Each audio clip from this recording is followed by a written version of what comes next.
আজকে আমি বানাবো পারফেক্ট শামি কাবাব আর ঘরে থাকা অল্প কিছু উপকরণ দিয়ে আমি এই কাবাবটা বানানোর চেষ্টা করব।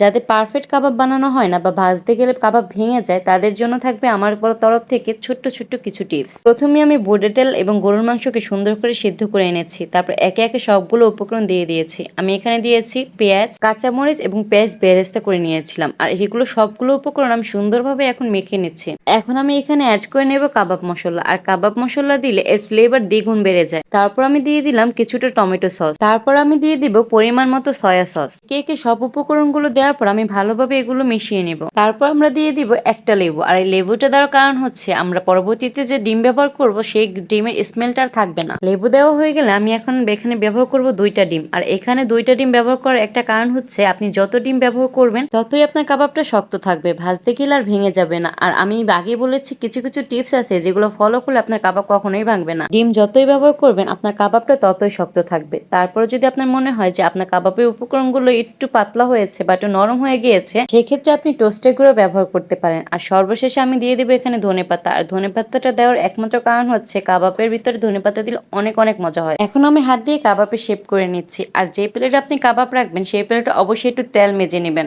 এখন আপনি ডিপ ফ্রিজে প্লেট সহ রেখে দিতে পারেন কিছুটা শক্ত হওয়ার জন্য।